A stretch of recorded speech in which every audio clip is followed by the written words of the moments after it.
Boa noite. Eu sei que muita gente, como eu, nesse momento está cansada, né? Mas Deus é bom.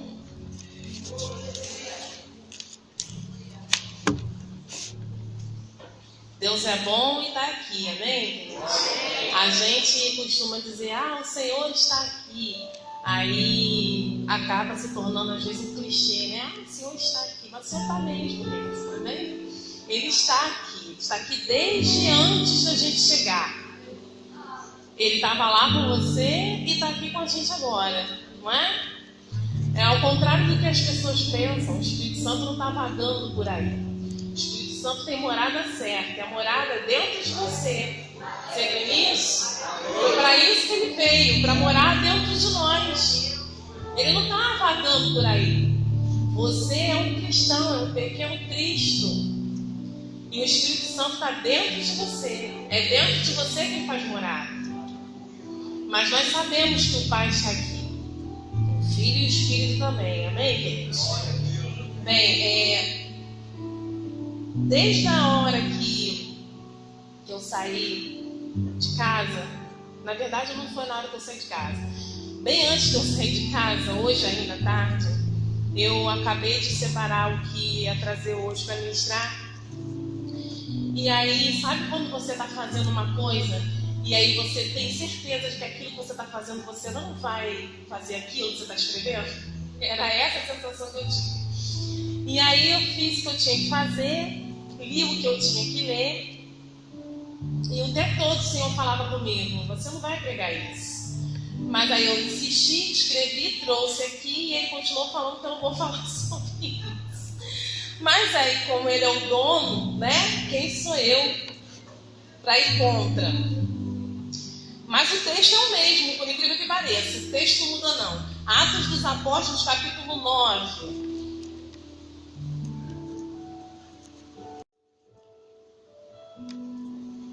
Atos dos Apóstolos, capítulo 9. A partir mesmo do primeiro versículo. Amém? Atos dos Apóstolos, capítulo 9.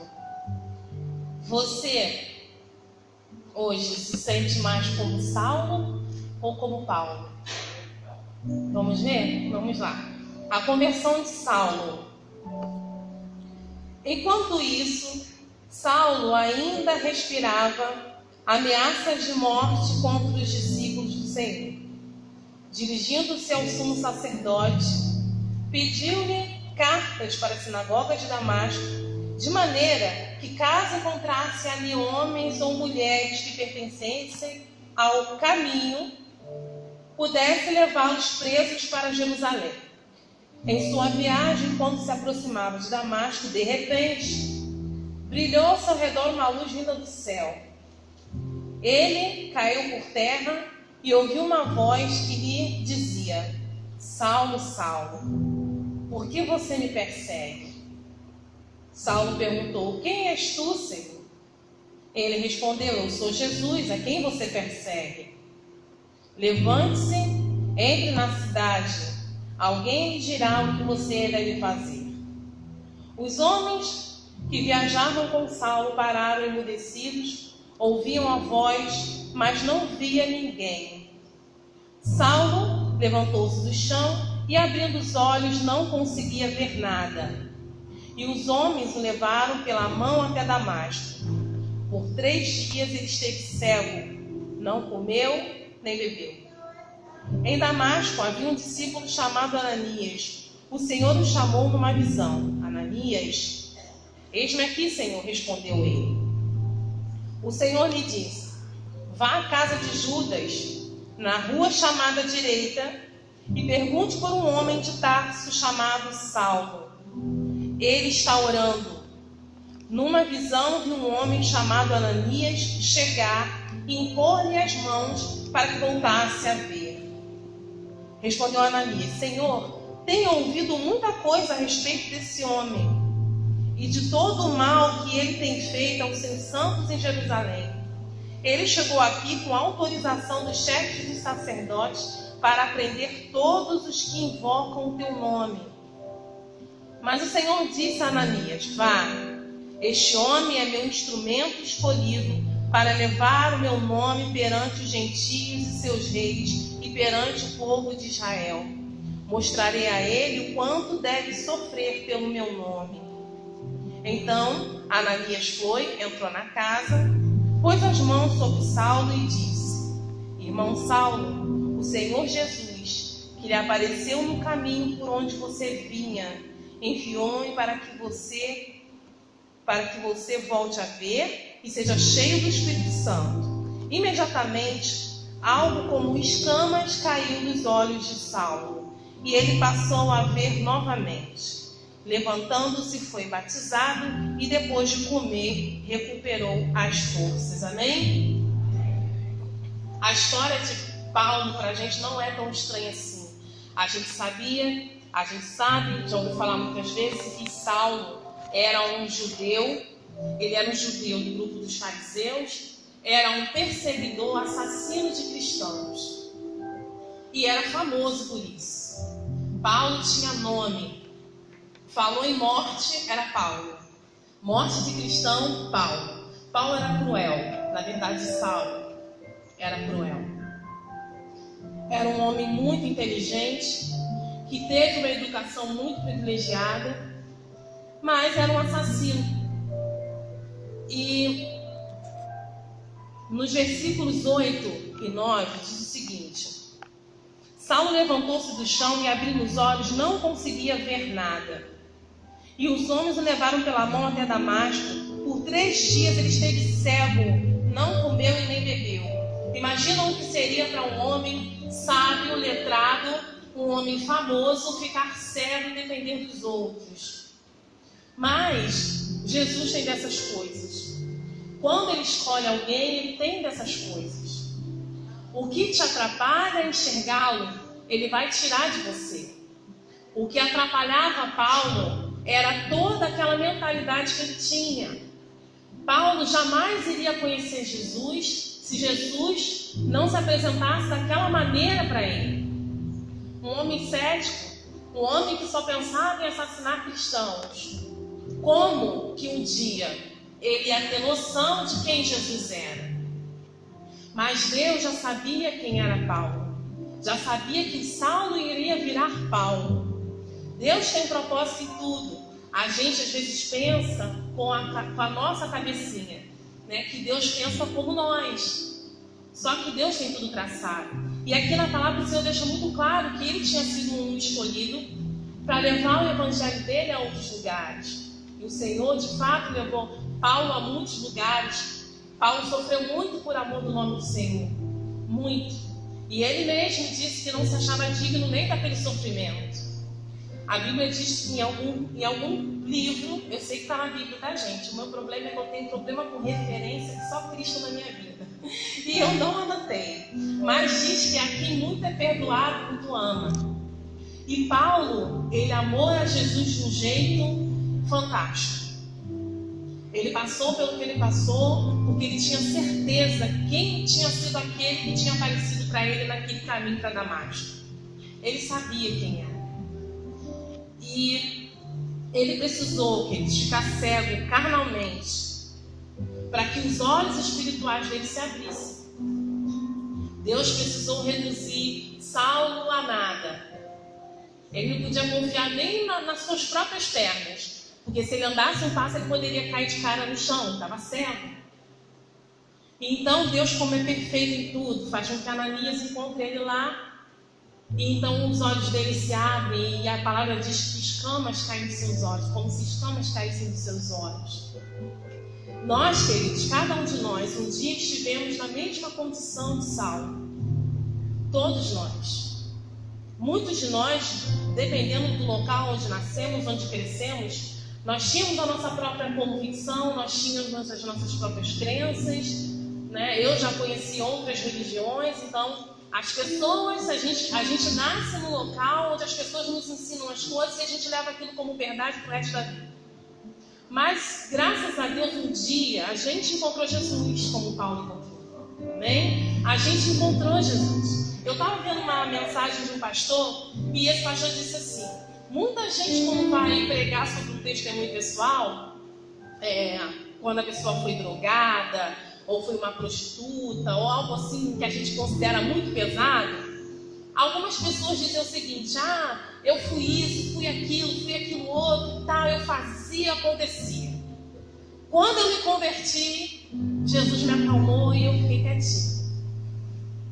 E aí, quando ele pregou isso, me deu um clique na cabeça. Eu falei assim: a gente se converte e a gente fica quietinho. Maravilha, porque a gente não volta a fazer o que a gente fazia, né? Ótimo, isso é ótimo. Só que Deus não chamou a gente para ficar quietinho. Se a gente olhar a história de Saulo, que depois se tornou Paulo, se a gente olhar a história dos outros homens de Deus, Deus não chamou nenhum deles para ficar quietinho. E é nesse ponto aqui que eu começo a fugir de tudo que eu tinha escrito. Eu não vou olhar mais aqui para baixo, porque não é nada disso. Então, o Senhor, Ele não nos chamou para isso. Ninguém, eu costumo dizer, como outras pessoas dizem, que ninguém veio ao mundo a passeio. Não viemos aqui porque Deus não tinha mais o que fazer. Nós viemos porque temos um propósito para estar aqui.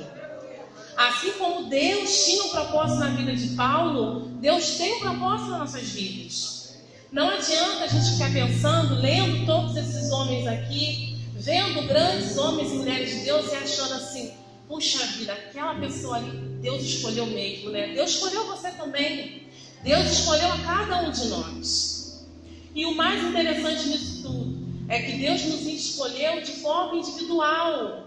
Deus não nos trata iguais como iguais, queridos. Deus nos trata como iguais com relação à salvação. Sim, a salvação é para todo mundo. Deus não faz acepção disso. Se hoje entrar aqui uma pessoa bêbada, drogada, uma pessoa que assassinou 1 milhão de pessoas e se converter, Jesus perdoa ele como perdoa a gente, amém? Deus perdoa sim. A palavra diz que o coração contrito o Senhor não despreza. Porém, Deus trata com cada um de nós individualmente. Então hoje nós entramos aqui na igreja, viemos assistir um culto. Qualquer pessoa que pudesse estar pregando aqui, e daqui a pouco a gente vai para nossas casas. Será que é só isso que Deus quer de nós? No domingo, o irmão presbítero, eu não sei, não tenho certeza, verbal. Ele estava pregando, e quando ele pregava, o Senhor ia, como dizem as irmãs, palestrando comigo, ali atrás. E aquela história de Mefibosete é uma história assim fantástica. E o Senhor falava comigo o tempo todo. Preste atenção nessa história, preste atenção no que ele está falando. E num dado momento, o Senhor trouxe uma frase na minha mente, e o Senhor falou assim: disseram que iam cuidar de você, mas quebraram os seus pés. Aí eu falei assim: Senhor, essa frase é para mim? Ele falou: não, essa frase não é para você. Existem pessoas que, quando se converteram, pessoas se juntaram a ela e disseram: eu vou cuidar de você, mas acabaram quebrando os seus pés. E então hoje você está aqui na igreja e falou assim: eu estou na igreja, amém, glória a Deus, Jesus vai voltar e eu vou para o céu. E era isso que Jesus queria comigo, me colocar aqui. Não, Jesus não quer só isso, moça. Jesus não tem culpa se aquela pessoa que disse que ia cuidar de você quebrou os seus pés. Talvez aquela pessoa até estava tentando te ajudar, mas ela não sabia como e acabou quebrando os seus pés. A palavra de Deus diz: quão formosos são os pés daqueles que anunciam a salvação. Já era para você estar indo anunciar a salvação, mas quebraram os seus pés. E o Senhor manda dizer para você: já está na hora de consertar esses pés. Mefibosete não teve como ter os seus pés vestidos. Isso não era importante no momento. A restituição de Mefibosete foi outra. Mas assim como Saulo se transformou no Paulo que a gente conhece, Deus quer fazer a mesma coisa com cada um de nós. Não é porque alguém quebrou seus pés que você tem que permanecer assim. Perdoe essa pessoa que quebrou seus pés. Ela não sabia o que estava fazendo. Mas Deus sempre sabe o que faz e sabe por que permite as coisas. E hoje Ele está dizendo para você que você é um Saulo, que pode se transformar no Paulo. É só deixar a cegueira entrar. A cegueira humana. Porque quando você fecha os olhos para o que é terreno, o que é espiritual se abre. Então tudo muda. Tudo muda. O que aconteceu com Paulo foi metanoia. Mudança de pensamento. Um homem que nasceu, que cresceu com fariseus. Imagine como ele não era religioso. Quanta religião não tinha na cabeça de Paulo. Mas foi necessário encontrar com Jesus para a mente fazer isso. Mudar completamente. E aí a gente vê aquele Paulo que amava Jesus de uma maneira tão espetacular, que foi açoitado, foi preso, passou por tudo. E em nenhum momento ele deixou o Senhor. Combati o bom combate, acabei a carreira, guardei a fé. Então, eu sei, nós sabemos que muitos de nós aqui têm muitos sonhos. O presbítero Alexandre acabou de cantar essa canção e eu falei assim, é a confirmação que eu precisava. Porque nós temos, às vezes, os sonhos que a gente tem é só nosso, não foi de Deus. Mas, quando a gente não tem certeza se o que a gente sonha é de Deus, a gente pergunta a Ele. E quando Ele se propor a realizar o que você sonha, Ele vai fazer de uma maneira especial, do jeito que tem que ser, e você, no final das contas, vai acabar dizendo, Senhor, foi melhor que fosse o seu sonho mesmo, porque foi o melhor para mim. Era isso mesmo que eu queria, Senhor, mas eu não sabia dizer que era isso que eu queria. Mas o Senhor sabia que era isso, porque Deus sabe de tudo. E aonde que eu estou querendo chegar hoje? Eu estou querendo chegar hoje de que a história de Paulo pode ser a nossa. Deus não quer que a gente venha para Ele. Deus não chamou a gente um dia porque Ele queria que você fosse um membro de igreja. Deus não chamou você só para isso, só para congregar. Deus chamou você para ir. Irmã, ir para onde? Eu não sei, querido. Você vai ter que entrar no secreto e deixar Deus engravidar você do sonho que Ele quer. E aí, quando você gerar o que Ele quer, e você sair, você vai dar luz ao que Ele quer. E então você vai ser pleno. É por isso que muitas vezes a gente fica naquela situação de dizer, eu não sei o que Deus quer comigo. Eu não sei para que Deus me chamou. A gente só sabe o que Deus quer conosco quando a gente vai para o secreto. Porque é no secreto que Deus gera em nós. É lá que Ele coloca em nós uma gravidez espiritual. E aí, quando a gente sabe quem a gente é, nada nem ninguém vai poder impedir você de seguir seu curso. Tentaram impedir Paulo de muitas formas, de fazer o que ele tinha que fazer. Tentaram impedir Paulo de fazer tudo aquilo que Deus tinha planejado para a vida dele. Conseguiram? Não, porque como Deus escreve, é ponto final. Ponto final.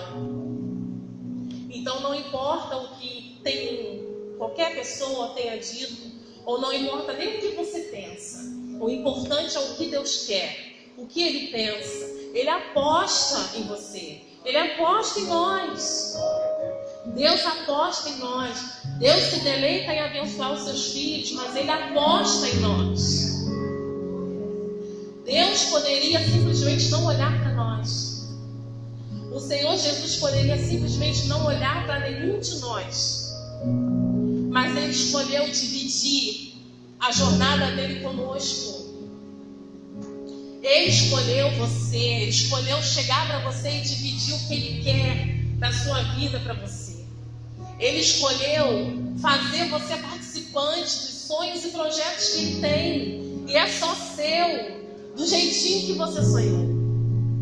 Então não pense jamais que você nasceu e você se converteu e que você vai ficar quietinho.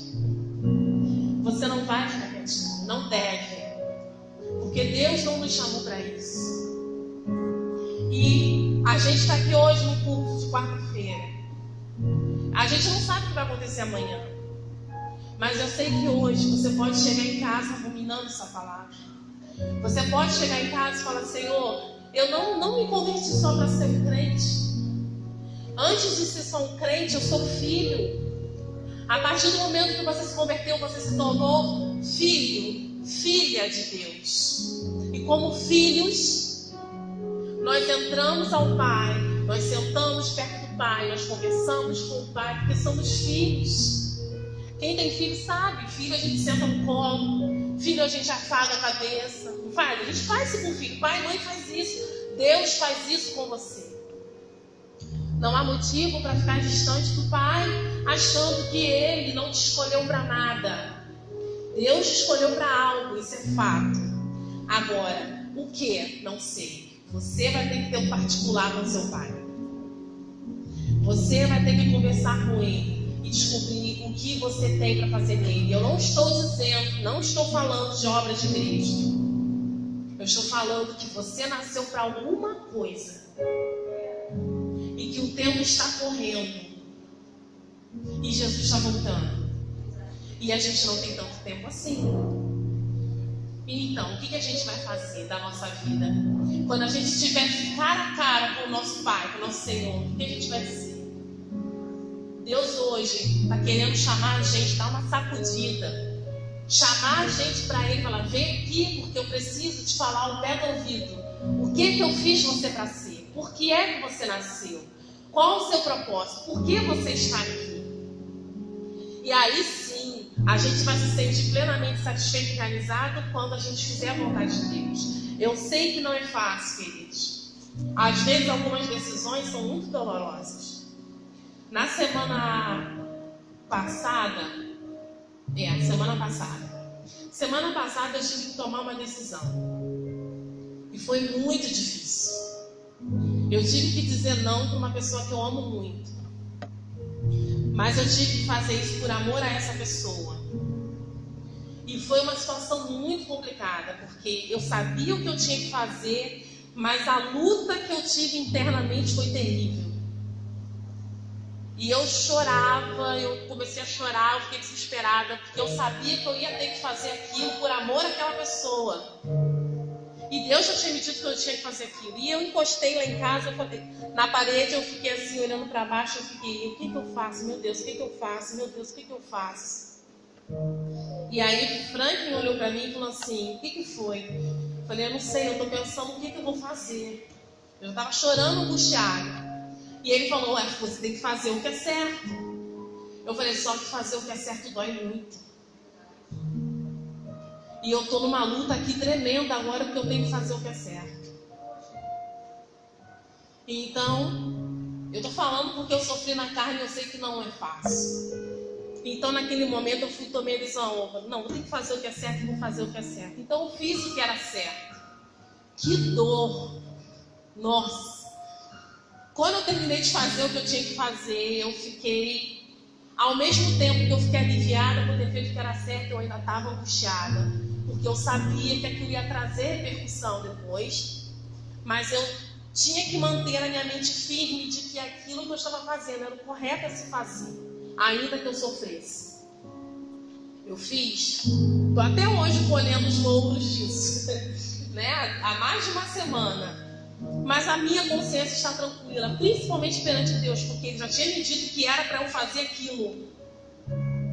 Então Deus já pediu para a gente fazer coisas que são certas, mas que não são confortáveis. Ele tem dessas coisas, mas no final das contas, queridos, quando a gente termina de fazer, a gente tem paz. A palavra de Deus diz, seja a paz de Deus e seu juízo. Quando o Senhor te ordenar para fazer algo, você pode até lutar. Mas quando você tomar a decisão correta, você vai ter uma paz que ninguém no mundo vai poder te dar. E aí essa paz vai ser aquilo que você precisa para dizer, fiz o que era certo. Importa é agradar ao Senhor. É fácil? Não. Mas é o melhor. E lá na frente você vai perceber que você não poderia ter tomado decisão melhor do que essa. Paulo, eu acredito, a gente vê pela história que ele teve que tomar muitas decisões. Muitas pessoas depois estavam sob responsabilidade dele, muitas igrejas, pessoas com cabeças diferentes, pensamentos diferentes, queriam coisas diferentes. Imagina o que esse homem não passou. Mas ele sabia quem ele tinha visto no caminho de Damasco. Ele sabia com quem ele tinha se encontrado. E ele estava firme, apesar dos pesares. Paulo era um herói? Não, era um ser humano igual a gente. Igual a mim e a você. E hoje nós temos aqui nessa palavra 13 cartas escritas por ele. Quanto ensinamento não tem aqui desse homem? Quanta coisa ele não passou. E a gente vai escrever o quê? O que vai ficar de nós? É isso que Deus quer de nós. O que vai ficar de nós para os outros? Tudo que você tiver, eu tenho certeza que nessa noite o Senhor vai te entregar o que Ele quer. Ele vai entregar o que Ele quer. Amém? O que Ele quer. Não o que nós queremos, mas Ele vai entregar o que Ele quer. Eu tenho certeza disso. Agora, o que a gente faz com isso? A gente faz o que Ele manda. A gente faz o que Ele diz. Eu tenho certeza que tem pessoas aqui que tiveram seus pés quebrados por alguém. Mas isso não vai ficar assim. O Senhor já entrou com providência desde domingo. Eu acredito nisso, eu creio nisso. Desde domingo o Senhor já está colocando pés postos no lugar. O Senhor já está fazendo pessoas andarem já de pé, para começar a fluir naquilo que Deus tem para a vida delas. E muitas pessoas vão começar a fluir a partir do perdão. Perdoe a pessoa que quebrou os seus pés. Ela não sabia o que ela estava fazendo, mas o Senhor sempre sabe o que faz. Então, quando você perdoar essa pessoa que quebrou seus pés, você vai poder caminhar de cabeça erguida como Paulo, que antes era um assassino, mas que agora tinha se tornado um homem tão fantástico, tão usado na mão de Deus, que deixou para a gente esse legado. Deus sabia que podia contar com Paulo. Ele sabia que hoje nós estaríamos aqui lendo depois as cartas, Romanos, Coríntios. Imagina, Deus sabia. Então Deus contou com ele porque sabia onde ele ia chegar. Deus conta com a gente porque Ele sabe aonde a gente vai chegar. A gente não consegue ver lá no futuro, mas Deus já está vendo. E uma vez eu tive uma visão interessante. Eu não entendi na hora, mas depois Deus me explicou. Eu tive a seguinte visão. Eu me vi como uma criança desse tamanho. E tinha um homem muito grande me dando a mão. E nós estávamos andando num parque de diversões. A visão foi essa. E então, eu sabia que eu era aquela menina, aquela criança. Num dado momento, eu soltava a mão daquele homem e ia olhar alguma coisa muito interessante no parque de diversões. E a sensação que eu tinha era de que eu estava perdida. Eu soltava a mão dele, eu ia olhar outra coisa, e quando eu voltava para procurá-lo, eu vi uma multidão muito grande andando para lá e para cá. Sabe parque de diversão quando tem muita gente andando? Já viu criança que quando ela fica perdida no meio de adulto, ela fica assim, tadinha, né? Adulto para criança parece gigante, né? A minha sensação na visão era essa, de uma criança pequenininha olhando aquele monte de adulto e me perdida do homem que eu estava segurando a mão. E de repente eu me via de novo, achei. Segurava a mão dele de novo e ia andando com ele. Num dado momento eu ia lá de novo, soltava a mão dele e ia ver outra coisa interessante. E aí, isso foi numa oração, e depois eu falei, Senhor, por que eu estou vendo esse parque de diversões, essa criança? Eu sei que essa criança sou eu, mas por que eu estou vendo isso? E o Senhor me falou, porque eu estou segurando sua mão, mas não sou eu que te solto, é você que me deixa. Não sou eu que te solto, é você que se distrai. Eu estou vendo aonde a gente vai chegar porque eu sou mais alto, você não vê. Eu estou querendo te levar para lá porque eu estou vendo o que tem lá. Mas você se distrai e solta da minha mão. Você volta porque eu estou no mesmo lugar, mas depois você se distrai de mim. E eu lembro que ainda nessa visão eu via um urso desse tamanho, um urso de pelúcia. E eu ficava apaixonada pelo urso, eu queria pegar aquele urso para mim. E ele dizia não. E eu falava, mas eu quero um urso. Não. E a visão foi toda assim. E ele dizia, nem tudo que você quer é o que eu quero te dar. Tem um local lá na frente, lá, eu vou te dar uma coisa melhor. Mas você não consegue ver, porque você ainda não tem estatura para ver o que eu tenho para te dar lá. E está se perdendo no meio dessa multidão, se distraindo com coisas que não é para você se distrair. Não solta a minha mão. Então eu entendi que eu levei um puxão de orelha. Que não era para eu soltar a mão dele, que era para continuar andando, que a gente estava quase chegando lá onde tinha que chegar, e eu não conseguia ver por causa da minha altura. E o Senhor nos vê assim. Ele, grande e poderoso como é, enxerga além do que a gente pode imaginar. E se a gente não soltar da mão dele, a gente vai chegar lá. É só não se distrair. E o diabo é muito bom em distrair, né? Ele põe muita coisa pra gente distrair. E se a gente distrai, a gente perde foco. E a gente solta da mão do Pai. E a gente não pode fazer isso. É claro que não é fácil. No mundo tereis aflições, mas tende bom ânimo. Ele deixou isso muito claro para nós. E o que importa é que Ele não vai soltar da nossa mão, amém? Eu vou fazer uma coisa que eu nunca costumo fazer, mas diz para o seu irmão aí, não solta da mão dele. Não solta, fala de novo. Amém? Você vai chegar lá, querido. Você vai chegar lá, tenha certeza. É só não soltar na mão dele. Amém? Amém. Então, para encerrar, já vou encerrar. Para encerrar, o que Deus diz é: descubra qual é o seu propósito. Eu fiz você para algo. Descubra. E Deus não vai dizer assim de qualquer maneira. Ele está brincando de esconde-esconde com você. Ele quer que você o encontre. Já brincou de esconde-esconde com criança? É interessante, né? É isso que Deus faz com a gente. Ele quer ser achado. A palavra diz: serei achado de vós. Ele quer ser encontrado. Ele quer que você tenha prazer em buscá-lo, em encontrá-lo. Aí sim, tudo aquilo que você nasceu para ser, Ele vai começar a trazer à tona.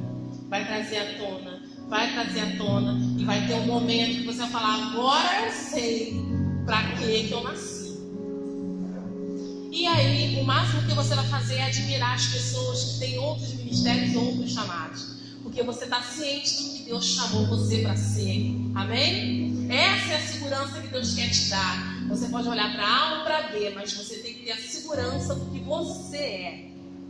Do que eu chamei você para ser. E hoje, queridos, graças a Deus, eu entendi, depois de muita luta, que de qualquer maneira eu sei que o meu chamado não é aqui em cima. Isso eu já sei. Embora alguém me chama de pastor, ó, não tá mais comigo não, irmão. Não é aqui em cima, eu sei que não é. Mas isso a gente precisa descobrir em Deus. E está escondido no coração dele. Então é no coração dele que a gente tem que ir. E é isso que ele quer fazer com cada um de nós. Amém? Não nos convertemos à toa. Não aceitamos Jesus à toa. E temos uma história linda para escrever, como Deus escreveu na história da vida de Paulo. Assim como ele, como os outros. Deus tem uma história muito bonita para cada um de nós. Creia nisso, se agarre a isso. Porque aí você não se distrai. Amém? E nem eu. Glória a Deus. Deus abençoe a igreja em nome do Senhor Jesus.